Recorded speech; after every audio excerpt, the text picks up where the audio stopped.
La estación de tránsito hegemónica de Bartulos flotaba en el vacío como una catedral de metal y luces, procesando a 50.000 viajeros cada ciclo estándar, y en el sector 7 Delta. En una sala de espera diseñada para albergar a 200 pasajeros de 22 especies diferentes, reinaba un silencio tan denso que podría cortarse con un cuchillo monofilamento. La criatura que acababa de entrar se movía con la gracia forzada de quien sabe que cada par de ojos compuestos, telescópicos, infrarrojos sensibles, está clavado en ella, evaluando, juzgando, recordando. Era una Belsara, una de las devoradoras de mundos, o al menos así las llamaban en los broadcasts de noticias que todavía reproducían las imágenes de Colbar, 9 convertido en cenizas radiactivas, de las colonias de Esperium reducidas a cráteres humeantes, de los 6.000 millones de almas que simplemente dejaron de existir cuando su especie decidió que el espacio del brazo exterior les pertenecía por derecho de conquista. La guerra había terminado hacía 3 años estándar, con la derrota absoluta del Imperio Belsara, con tratados que los redujeron a una fracción de su territorio, con reparaciones que tomarían generaciones pagar, pero los tratados no borraban la memoria, no resucitaban a los muertos, no reconstruían los hogares pulverizados. Ella era joven, quizás demasiado joven para haber participado en las atrocidades, con escamas de un azul profundo que reflejaban las luces artificiales de la estación, crestas membranosas que se plegaban contra su cráneo en una postura que cualquier xenobiólogo reconocería como sumisión o vergüenza, y ojos dorados que miraban al suelo mientras buscaba un lugar donde sentarse durante las 3 horas que faltaban para su conexión al transporte de carga, porque ninguna línea de pasajeros de primera clase aceptaba Belsaras sin importar cuánto pagaran. Se dirigió hacia una fila de asientos modulares donde un grupo de comerciantes telasianos conversaban en clics y silbidos, pero en el momento en que se aproximó, las conversaciones cesaron, los cuerpos se tensaron, y uno de ellos, un macho con caparazón decorado con símbolos de estatus, silbó algo que los traductores universales educadamente omitieron, pero cuyo significado era inconfundible en cualquier idioma. Ella se detuvo, asintió levemente en disculpa, y se movió a otro sector donde una familia de coratianos, mamíferos bípedos de pelaje plateado, ocupaba varios asientos. La matriarca del grupo inmediatamente reunió a sus crías más cerca de ella, sus ojos ambarinos brillando con una mezcla de miedo y odio, y el patriarca se levantó posicionándose entre la Belsara y su familia, con una mano descansando significativamente cerca del paralizador que llevaba en el cinturón, legal para defensa personal según las leyes de la estación, pero en este momento un mensaje claro y amenazante. La joven alienígena retrocedió nuevamente y así continuó el patrón, se acercaba, era rechazada, se disculpaba con gestos que su especie había aprendido a usar desde la derrota, se movía a otro lugar, encontraba más rechazo, más miradas de acero, más silencios cargados de acusación. Había un área casi vacía cerca de las ventanas de observación que daban al vacío estrellado, con hileras de asientos en su mayoría desocupados, y allí finalmente se sentó, en el extremo más alejado, haciéndose pequeña, con sus 4 brazos, 2 principales, 2 secundarios envueltos alrededor de su torso en una postura protectora, y nadie se le acercó, nadie ocupó los 30 asientos vacíos en un radio de 5 metros alrededor de ella, prefiriendo estar de pie, incómodos, apretados en otras secciones antes que compartir su espacio personal con una de ellos. El tiempo pasó lentamente, marcado por los anuncios de vuelos en 17 idiomas diferentes, por el murmullo de conversaciones que cuidadosamente la excluían, por el peso de una culpa colectiva que ella cargaba en sus hombros jóvenes por crímenes que quizás nunca cometió. Entonces las puertas neumáticas de la sección se abrieron con un siseo, y entró un humano, solo uno, porque los humanos siempre parecían viajar solos o en grupos pequeños, nunca en las grandes caravanas familiares o comerciales de otras especies. Era alto según los estándares de su especie, con la piel de un tono marrón cálido que hablaba de ancestros de los continentes sureños de la Tierra, cabello oscuro cortado de manera práctica, y llevaba el overol gris carbón de los ingenieros de salto espacial, con parches que indicaban certificaciones en reactores de antimateria y navegación superlumínica, el tipo de profesional que mantenía las naves funcionando entre las estrellas. Escaneó la sala con ojos que habían visto demasiadas cosas, evaluando, calculando, y la mayoría de los presentes evitó su mirada porque los humanos tenían una reputación, ganada en la guerra contra los Belsaras, una reputación de ser absolutamente, implacablemente, aterradoramente efectivos cuando decidían que algo necesitaba hacerse. Habían sido los humanos quienes cambiaron el curso de la guerra, quienes aparecieron con sus flotas cuando el Imperio Belsara parecía imparable, quienes pelearon con una ferocidad y una creatividad táctica que sorprendió a toda la galaxia, quienes no se rendían, no retrocedían, no aceptaban la derrota incluso cuando las probabilidades sugerían la aniquilación, y cuando todo terminó, cuando los tratados se firmaron, fueron los humanos quienes insistieron en términos que permitieran la supervivencia belsara, rechazando las demandas de exterminio total que muchas especies víctimas reclamaban. El humano caminó a través de la sala, sus botas resonando con un ritmo constante contra el piso de aleación, y los ojos de todos lo siguieron, preguntándose, especulando, porque si alguien tenía derecho al odio contra los belsaras, eran los humanos, quienes perdieron colonias enteras, flotas completas, millones de vidas en esa guerra brutal. Se dirigió directamente hacia la sección vacía, hacia donde la joven belsara se había hecho un ovillo de aislamiento y vergüenza, y por un momento pareció que el tiempo se detenía, que cada ser en esa sala contenía la respiración o su equivalente fisiológico, esperando ver qué haría, si confrontaría, si insultaría, si simplemente pasaría de largo. El humano llegó a los asientos vacíos, seleccionó uno a exactamente 2 posiciones de distancia de ella, ni invasivamente cerca ni ostentosamente lejos, y simplemente se sentó, sin fanfarria, sin palabras, sin siquiera mirarla directamente. Sacó una tablet holográfica de su bolsillo, activó una pantalla de texto que parecía ser un manual técnico sobre configuraciones de campo de contención, y comenzó a leer con la misma indiferencia casual que si estuviera completamente solo. La belsara levantó la vista sorprendida, sus ojos dorados parpadeando en la secuencia triple característica de su especie cuando experimentaban shock emocional, y miró al humano, luego a su alrededor a todos los demás que habían elegido el aislamiento antes que la proximidad con ella, y luego de vuelta al humano que simplemente continuaba leyendo, su presencia un statement silencioso que resonaba más fuerte que cualquier discurso sobre tolerancia o perdón. El murmullo en la sala se intensificó, especulativo, confundido, algunos aprobatorios, otros desaprobatorios, pero el humano no mostró señal alguna de que le importara la opinión de nadie, y tampoco hizo ningún gesto hacia la belsara, no le habló, no la reconoció, simplemente existió en ese espacio compartido como si fuera la cosa más natural del universo, y en ese silencio, en ese simple acto de sentarse, algo fundamental había cambiado en la atmósfera de la sala de espera, una grieta en la pared de rechazo unánime, pequeña quizás, pero absolutamente imposible de ignorar.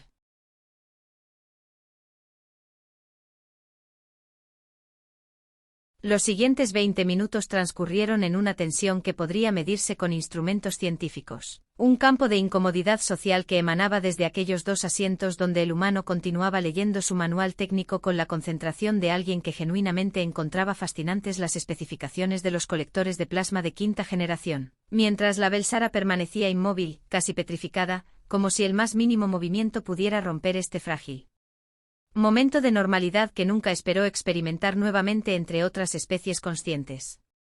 3 alaritianos, seres insectoides con exoesqueletos verdes iridiscentes que perdieron 2 colonias completas en la guerra, deliberaban en su lenguaje de feromonas y clics mandibulares, claramente debatiendo si el humano era extraordinariamente compasivo o simplemente ignorante de la historia reciente. Aunque la segunda opción parecía improbable dado que los humanos habían sido los arquitectos de la victoria final en la batalla de los 7 soles, donde la flota belsara fue destrozada tan completamente que sus remanentes se rindieron incondicionalmente en menos de un ciclo lunar. Una pareja de Centauri, criaturas bioluminiscentes de piel translúcida que brillaban suavemente en tonos azules y violetas, se acercó cautelosamente a la zona de asientos, evaluando los espacios disponibles. Y la hembra vaciló visiblemente al considerar un asiento a 4 posiciones del humano, calculando si esa distancia era suficiente buffer contra la presencia belsara, hasta que finalmente su compañero tomó la decisión por ambos y seleccionaron asientos en el lado completamente opuesto de la sala. Pero entonces llegó un grupo que cambiaría la dinámica completamente, 4 veteranos coratianos identificables por las cicatrices rituales que marcaban sus cuellos y los implantes militares visibles en sus articulaciones. El tipo de mejoras que solo recibían los soldados de asalto de primera línea, los que habían visto combate real, los que habían perdido no solo compatriotas sino pedazos de su propia humanidad en campos de batalla que todavía les visitaban en pesadillas.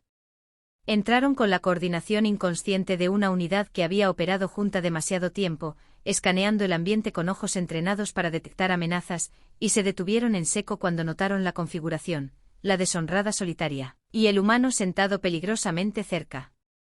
El líder del grupo, un macho masivo con pelaje plateado atravesado por una cicatriz de quemadura por plasma que recorría todo su lado izquierdo, intercambió miradas con sus compañeros, una conversación silenciosa que llegó a un consenso rápido, y se dirigieron con propósito deliberado hacia exactamente esa sección. La Belsara los vio venir, y su lenguaje corporal cambió instantáneamente, las membranas de su cuello aplanándose completamente contra su cuerpo, sus ojos dorados dilatándose en lo que los xenopsicólogos llamaban respuesta de sumisión extrema, y sus 4 brazos se apretaron más contra su torso, haciéndola ver más pequeña, más joven, más vulnerable. El humano aparentemente no levantó la vista de su lectura, pero aquellos con ojos lo suficientemente agudos notaron que sus hombros se tensaron casi imperceptiblemente, que su postura cambió de relajada a lista, que aunque sus ojos permanecían en la pantalla holográfica, su atención claramente se había expandido para incluir todo su entorno inmediato. Los veteranos coratianos se detuvieron frente a ellos, formando un semicírculo, y el líder habló con una voz que era un gruñido grave que los traductores convertían en estándar galáctico: «Ese asiento está ocupado, humano». No estaba ocupado, obviamente, había 30 asientos vacíos en esa sección, pero el mensaje era claro: muévete, no nos obligues a hacer esto incómodo, no defiendas a la enemiga. El humano finalmente levantó la vista, lentamente, con el tipo de calma deliberada que los depredadores muestran cuando evalúan si algo vale la energía de una confrontación, y sus ojos, marrón oscuro, casi negro en la iluminación artificial de la estación, se encontraron con los del veterano coratiano sin pestañear, sin miedo, sin agresión, pero absolutamente sin intención de moverse. «Veo varios asientos vacíos», dijo el humano en estándar perfectamente pronunciado, con un acento que sugería educación en las colonias exteriores de la Tierra, su voz nivel conversacional, el tipo de tono que se usa para comentar sobre el clima o las probabilidades de retraso de vuelos. «Me gusta», continuó, retornando su atención a la tablet como si el asunto estuviera completamente resuelto. El veterano coratiano gruñó un sonido que vibraba en frecuencias subsónicas que activaban respuestas de miedo primitivo en especies mamíferas, y uno de sus compañeros, una hembra con más implantes militares que extremidades orgánicas, dio un paso adelante. «Peleamos junto a tu especie en Esperium 4, dijo, y había acero en su voz, memoria de sangre y fuego. Vimos lo que su especie le hizo a los civiles en las cúpulas de refugio. Niños, ancianos, enfermos. Todos incinerados porque los Belsara no hacen prisioneros, no respetan rendiciones». La joven Belsara emitió un sonido, algo entre un gemido y un silbido, y parecía querer fundirse con el asiento, desaparecer, dejar de existir, porque, ¿cómo se defiende uno de acusaciones que son verdaderas, documentadas, reproducidas en miles de broadcasts? El humano cerró su tablet, un gesto pequeño pero significativo porque ahora su atención completa estaba en los veteranos, y cuando habló, su voz había perdido la casualidad, reemplazada por algo más frío, más duro, como metal que ha sido templado en fuego. «Yo estuve en Esperium 4, dijo, y esas 5 palabras cayeron como bombas en la conversación. Estuve en la 13ª flota, manteniendo los reactores de antimateria funcionando mientras los cazas Belsara destrozaban nuestros escudos. Trabajé 40 horas sin parar porque si los reactores fallaban, 3000 tripulantes morían. Perdí a mi hermana en las cúpulas de refugio que mencionas. Tenía 16 años estándar, y encontramos suficiente de su ADN para llenar una ampolla». El silencio que siguió era absoluto, total, porque ahora todos en la sala escuchaban, presenciando algo que claramente iba más allá del simple drama de sala de espera. El líder veterano parpadeó, reconfiguró su evaluación de la situación, porque esto cambiaba las cosas. No era un idealista ingenuo o un pacifista desinformado, era alguien que había pagado el precio en sangre y pérdida, alguien que había ganado el derecho al odio. «Entonces entiendes», dijo el veterano, más suave ahora, casi confundido. «Entiendes por qué no puede sentarse entre nosotros como si nada hubiera pasado, como si 3 años fueran suficientes para olvidar genocidios». El humano se inclinó hacia adelante, sus codos en sus rodillas, y por primera vez miró directamente a la Belsara, quien se encogió bajo su mirada, esperando condena, esperando el odio que se había ganado su especie. Pero lo que vino fue una pregunta simple, directa: «¿Cuántos años tienes?». Ella tardó un momento en encontrar su voz, un siseo modulado que los traductores convertían en estándar tembloroso: 19 ciclos estándar. «La guerra terminó hace 3 años», dijo el humano, haciendo los cálculos en voz alta. «Lo que significa que tenías 16 cuando se firmaron los tratados». «¿Qué edad tienen los reclutas militares Belsara?». Ella entendió hacia dónde iba y respondió 20 ciclos. El entrenamiento comienza a los 20. El humano asintió, luego miró de vuelta a los veteranos. Ella era una niña durante la guerra. Literalmente demasiado joven para servir, demasiado joven para votar en su sistema de castas, demasiado joven para tomar cualquier decisión sobre políticas imperiales o estrategias militares. Giró su tablet para mostrar algo en la pantalla, un documento oficial con sellos de la hegemonía galáctica. Además, revisé los registros públicos mientras esperaba. Ella es refugiada registrada, familia ejecutada por el nuevo gobierno Belsara por crímenes de guerra, categoría Omega Roja. ¿Saben qué significa Omega Roja? La expresión de los veteranos cambió porque todos conocían las categorías, los niveles de atrocidades que ameritaban ejecución sumaria incluso por tu propio gobierno. Su familia estuvo en Colbar 9, continuó el humano, implacable ahora. Comandaron la flota que esterilizó el planeta. Ella testificó contra ellos en los tribunales, proporcionó códigos de acceso, registros de comunicaciones, todo. Su testimonio ejecutó a su propia sangre. Se puso de pie y aunque no era más alto que el líder veterano, parecía llenar más espacio. Así que sí, entiendo por qué la odian. Entiendo la necesidad de culpar, de castigar. Pero ella no es culpable de nada excepto nacer en la especie equivocada, y si vamos a castigar a la gente por eso, entonces no aprendimos nada de esta guerra excepto cómo perpetuar el ciclo. El humano recogió su tablet, miró a cada veterano a los ojos, y agregó, mi hermana murió para que pudiéramos construir algo mejor que lo que los Belsara tenían. No voy a deshonrar su memoria convirtiéndome en lo que combatimos. Y con eso se sentó nuevamente, abrió su manual técnico, y continuó leyendo como si la conversación nunca hubiera ocurrido, dejando a 4 veteranos de guerra parados en silencio, procesando, recalculando todo lo que creían saber sobre justicia, culpa y el peso imposible del perdón. Almohadilla parte 3, el efecto dominó. Los 4 veteranos coratianos permanecieron inmóviles durante lo que pareció una eternidad, pero probablemente fueron solo segundos, procesando las palabras del humano, la información sobre la joven Belsara, y el espejo incómodo que les había sido presentado sobre sus propias motivaciones, hasta que finalmente el líder del grupo emitió un suspiro profundo, un sonido sibilante que en su especie indicaba resignación o reevaluación fundamental, y con un gesto de cabeza a sus compañeros, se movieron a una sección de asientos no lejos, quizás a unos 10 metros, lo suficientemente cerca para vigilar pero lo suficientemente lejos para conceder el punto, aunque la hembra con los implantes militares lanzó una última mirada a la Belsara. No de odio exactamente pero tampoco de aceptación, más bien de ese espacio gris e incómodo donde viven las verdades complicadas que no caben en categorías simples de bien y mal. La sala de espera entera había presenciado el intercambio, y ahora vibraba con una energía diferente, conversaciones murmuladas en docenas de idiomas, pasajeros reconsiderando sus propias posiciones. Porque si un humano que había perdido familia en las atrocidades Belsara podía sentarse junto a una de ellas, ¿qué excusa tenían los demás? Un comerciante telasiano, el mismo que había silbado insultos anteriormente, se levantó de su asiento, sus múltiples patas articuladas moviéndose con la precisión de su especie, y para sorpresa de todos, se acercó a la sección donde estaban el humano y la Belsara, pero no se sentó, sino que se detuvo frente a ella, con su cuerpo caparazón brillando bajo las luces de la estación.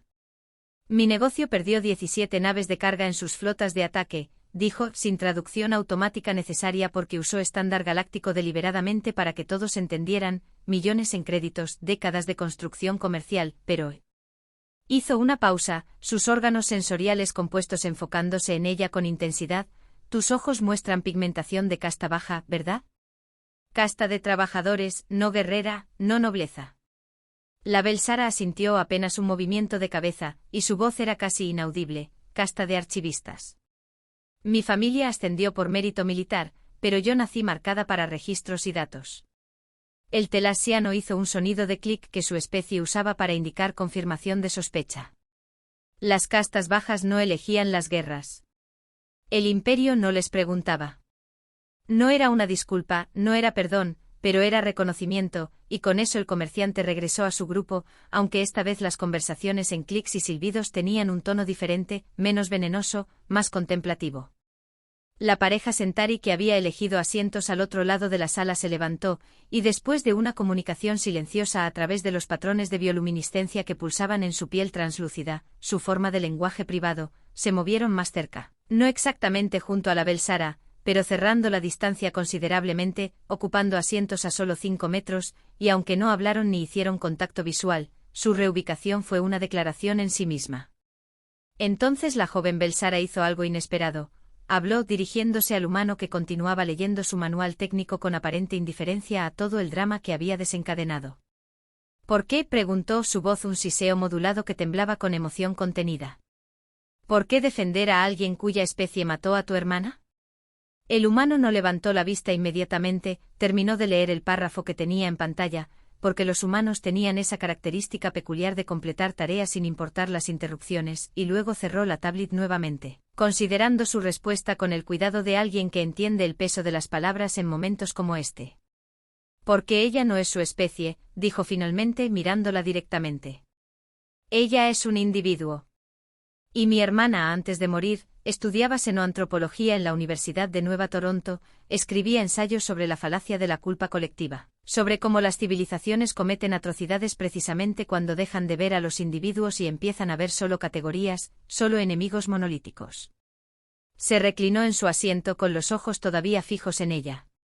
Ella habría estado furiosa conmigo si dejara que el odio me convirtiera en el tipo de persona que ve a alguien claramente en problemas, claramente aislada, y eligiera añadir a su sufrimiento solo por accidente de nacimiento. Me habría dado un sermón de 2 horas sobre la importancia de romper ciclos de violencia, y probablemente me habría asignado 3 libros de lectura obligatoria. Había algo en su tono, una mezcla de dolor y amor y humor triste que solo viene cuando hablas de los muertos que conocías profundamente. La Belsara parpadeó en su secuencia triple procesando, y algo en su postura cambió, los brazos secundarios relajándose ligeramente. En mi cultura, cuando alguien te ofrece refugio cuando todos los demás te rechazan, creas una deuda de honor que no puede ser pagada, solo. Buscó la palabra en estándar, servida perpetuamente. No sé cómo funciona en la tuya. El humano sonrió, pequeño, casi imperceptible. En la mía, simplemente dices gracias y ayudas al siguiente que lo necesite. Mantiene las cosas simples. Pero antes de que pudiera responder, las luces de la estación parpadearon, 1 vez, 2 veces, y los altavoces emitieron un tono de alerta que hizo que todos los veteranos militares en la sala se pusieran de pie instantáneamente, instintos de combate activándose ante el sonido que habían aprendido a asociar con peligro inminente. La voz del control de estación llegó a través de los sistemas de comunicación, tensa, profesional, pero con un borde de urgencia mal disimulada. Atención todos los pasajeros en sector 7 Delta. Tenemos una situación de seguridad en desarrollo. Un grupo no autorizado ha violado los perímetros de atraque en la bahía 7A7 y se está moviendo hacia las áreas de pasajeros. Fuerzas de seguridad respondiendo. Permanezcan en sus ubicaciones actuales, sellen todas las salidas, y esperen instrucciones adicionales. El pánico no fue inmediato, pero se podía sentir construyéndose, como presión atmosférica antes de una tormenta, pasajeros mirándose entre sí, algunos moviéndose hacia las salidas solo para descubrir que las puertas neumáticas se habían sellado automáticamente, sus indicadores cambiando de verde a rojo hostil. El humano se puso de pie, guardó su tablet, y caminó hacia la ventana de observación que daba al área de atraque, y lo que vio hizo que su mandíbula se apretara visiblemente. Mierda, murmuró en inglés antiguo, un idioma que los traductores a menudo dejaban sin procesar porque las maldiciones humanas eran tan variadas y culturalmente específicas que requerían bases de datos completas. La Belsara se acercó cautelosamente a la ventana, seguida por varios otros pasajeros curiosos o lo suficientemente valientes para querer información sobre la amenaza que enfrentaban. A través del transpariste reforzado podían ver la bahía 7A7, donde una nave pequeña, no registrada en ningún diseño comercial estándar, flotaba con sus compuertas abiertas y de ella emergían figuras en armadura de combate, quizás 20 o 30, moviéndose con coordinación militar hacia las entradas de la estación. Pero lo que hizo que el estómago de todos se hundiera era la insignia pintada en sus armaduras, una estrella roja atravesada por una garra negra, el símbolo de la Hermandad de Colbar, un grupo extremista formado por sobrevivientes y familias de víctimas de la esterilización de Colbar 9, dedicados a lo que llamaban justicia pendiente pero que todos los gobiernos galácticos clasificaban como terrorismo vengativo. Cazadores de Belsara, murmuró uno de los veteranos coratianos, y había reconocimiento en su voz, porque aunque la hermandad afirmaba luchar por todas las víctimas, sus objetivos eran singulares y brutales. El comerciante telasiano accedió a su tablet personal, escaneando los broadcasts de seguridad de la estación. «Están rastreando a alguien», clicó traduciendo la información que veía. Interceptaron manifiestos de pasajeros, identificaron a una Belsara en tránsito, y vinieron. Se detuvo, sus sensores compuestos volteándose lentamente hacia la joven alienígena que estaba parada junto a la ventana, y todos en la sala llegaron a la misma conclusión simultáneamente. Vinieron por ella. La joven Belsara comprendió también, y el color se drenó de sus escamas, cambiando de azul profundo a un tono cenizo enfermizo. Mi registro, susurró cuando testifiqué, mi nombre se hizo público, mi ubicación, pensé que en una estación hegemónica estaría segura, que los tratados. Pero los tratados no significaban nada para extremistas que habían perdido mundos enteros, y la seguridad de la estación era una fuerza de 30 oficiales contra lo que parecían ser operativos militares veteranos con equipo de grado de asalto. El humano miró a la Belsara, luego a la puerta sellada de la sala de espera, calculando distancias, tiempo, opciones, y su expresión cambió de la calma de un ingeniero resolviendo problemas técnicos a algo más duro, más peligroso, la cara de alguien que había visto combate y recordaba cómo sobrevivir a él. ¿Alguien aquí tiene armas?, preguntó a la sala en general, su voz cortante, comandante, y sorprendentemente, fueron los veteranos coratianos quienes respondieron primero, el líder sacando su paralizador y comprobando su carga. 2 paralizadores, un disruptor de mano, y muchas ganas de no dejar que terroristas dicten justicia en una estación civil, gruñó, y había una decisión en sus ojos, una línea que había elegido no cruzar. La chica es inocente. Eso ha sido establecido. Lo que significa que tiene derecho a protección bajo ley hegemónica. El humano asintió, luego miró alrededor de la sala a las docenas de pasajeros que lo observaban, esperando, porque de alguna manera en los últimos 30 minutos se había convertido en el centro no oficial de autoridad moral en este espacio. Necesitamos barricadas en esa puerta. Cuando la fuercen, y lo harán, necesitamos ralentizarlos hasta que llegue seguridad real. Y así, en una sala de espera de estación de tránsito en medio de la nada galáctica, un grupo aleatorio de viajeros de una docena de especies diferentes, muchos de los cuales hacía media hora habrían celebrado si la Belsara simplemente desapareciera. Comenzaron a mover asientos, a apilar equipaje, a construir defensas improvisadas, unidos no por amor o incluso simpatía, sino por un principio más fundamental, que algunas líneas, una vez cruzadas, te convierten en el monstruo que afirmas combatir, y ninguno de ellos estaba dispuesto a cruzarla hoy.